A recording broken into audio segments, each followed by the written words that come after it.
नमस्कार मित्रांनो, मी आज घेऊन आलेली आहे हिशोब प्रारब्धाचा।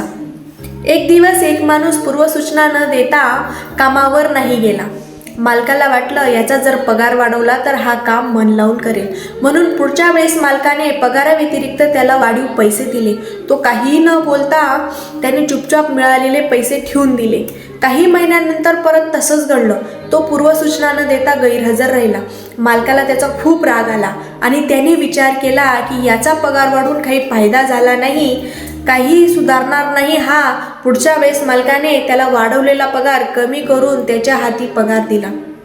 त्याने कुठलीही तक्रार न करता पुन्हा चुपचाप पगार घेतला। मालकाला खूप आश्चर्य वाटलं। अखेर न राहून त्याने त्याला विचारले, मागच्या वेळेस तू गैरहजर राहिला, तरी तुझा पगार वाढवला, तेव्हा सुद्धा तू काही बोलला नाहीस, आणि ह्या वेळेस तू न पूर्वसूचना देता गैरहजर राहिलास म्हणून तुझा वाढवलेला पगार कापला, तरीही तू काहीच बोलला नाहीस, असं का?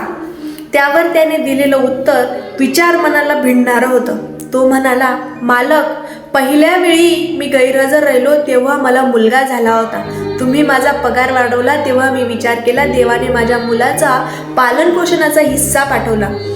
दुसऱ्यांदा जेव्हा मी गैरहजर राहिलो तेव्हा माझ्या आईचं निधन झालं होतं आणि तुम्ही माझा वाढवलेला पगार कापला। मी मनाशी विचार केला माझी आई तिचा वाटा तिच्याबरोबर घेऊन गेली, मग जबाबदारी खुद देवाने घेतली आहे। तात्पर्य एवढंच, जीवनात काय मिळवलं आणि काय गमावलं असं जर कुणाला विचारलं तर बेशक सांगा, जे गमावलं तो माझा अविचार होता आणि जे कमवलं ती सद्गुरु कृपा होती।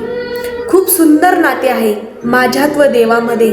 जास्त मी मागत नाही आणि कमी देव देत नाही, यालाच प्रारब्ध म्हणतात। जीवन खूप सुंदर आहे, आनंदाने जगा।